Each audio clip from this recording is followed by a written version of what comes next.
Hi. Ay, Kumusta? okay naman. Ikaw? Okay naman. Grabe yung yung speech ni Vince.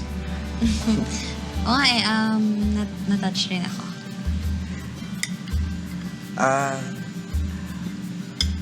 May pupuntahan ka pa? Wala naman. Baka gusto mong... Ewan ko ba? Picture. Pa-selfie naman. Sige, sige. Tara. Tara.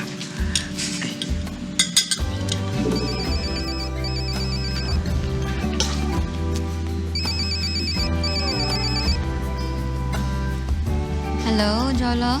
Hello, Agnes? Asan ka? Andito lang ako malapit sa coffee drip. Meron lang ako pinuntahan na party. Great! Magkalapit lang pala tayo. Let me know if gusto mo sumabay pa uwi. Sige. Sige. Bye. Okay, see you. Alis ka na? Mauna na ako. Sige.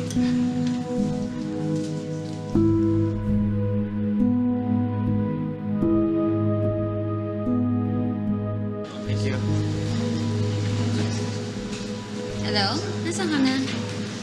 Sige. Bye-bye. Agnes? Agnes?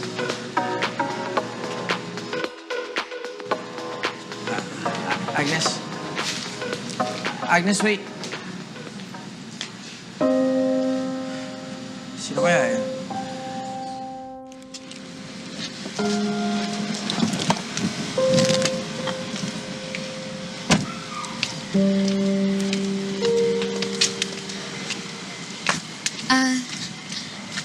Thank you nga pala, Jolo.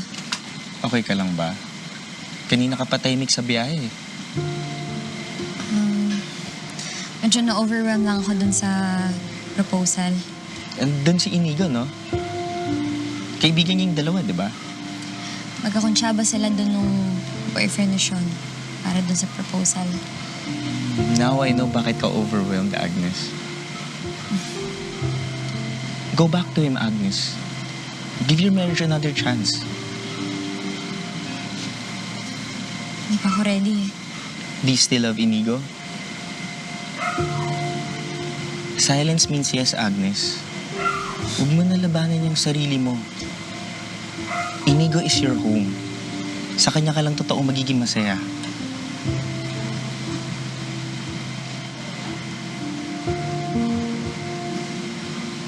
Sige na. Ingat ka.